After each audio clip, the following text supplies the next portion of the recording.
Hey, what's going on, everybody? This is Tyrone back with Tech Life.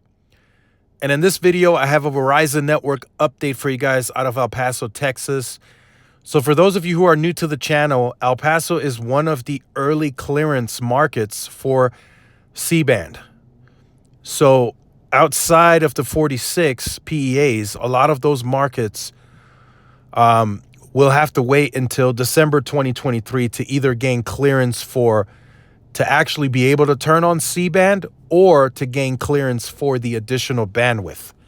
El Paso was part of the early clearance that Verizon paid for.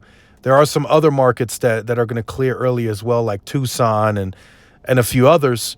But those are, we're going to clear on the A block that is not going to be shared with AT&T.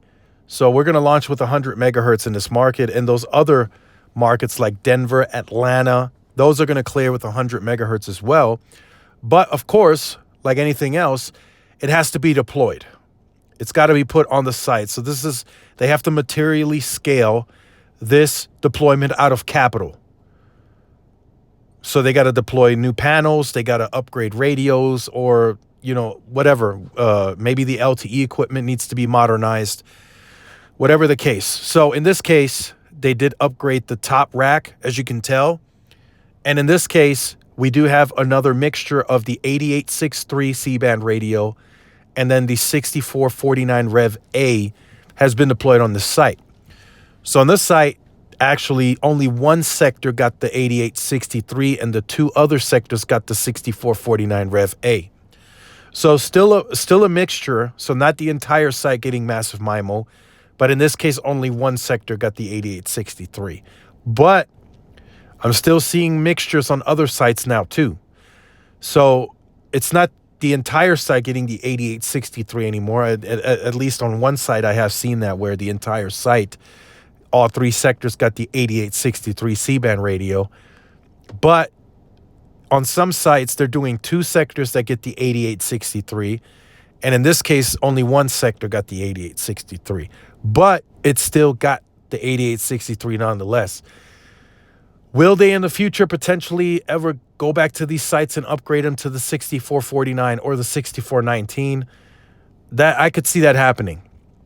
But that is capital spend that they would have to pour back into my market, for example, to go back to climb the sites to swap out those radios. So I don't think that's going to happen immediately. They're going to let that 8863,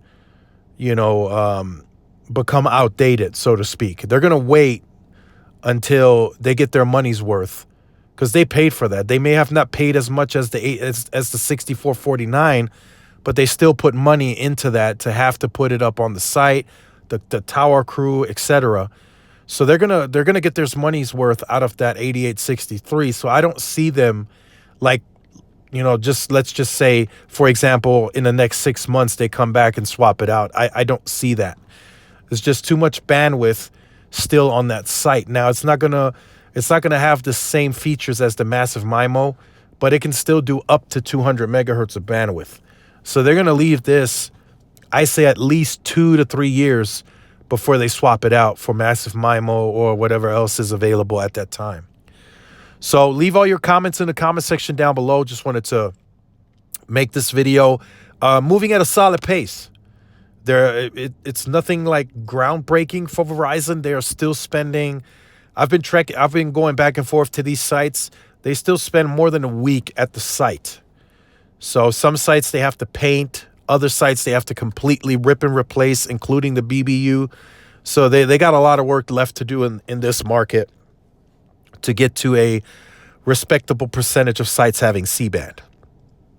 So make sure you guys stay tuned to the channel, like, share, subscribe, follow my social media outlets. This is Tyrone with Tech Life. See y'all in the next one. Peace.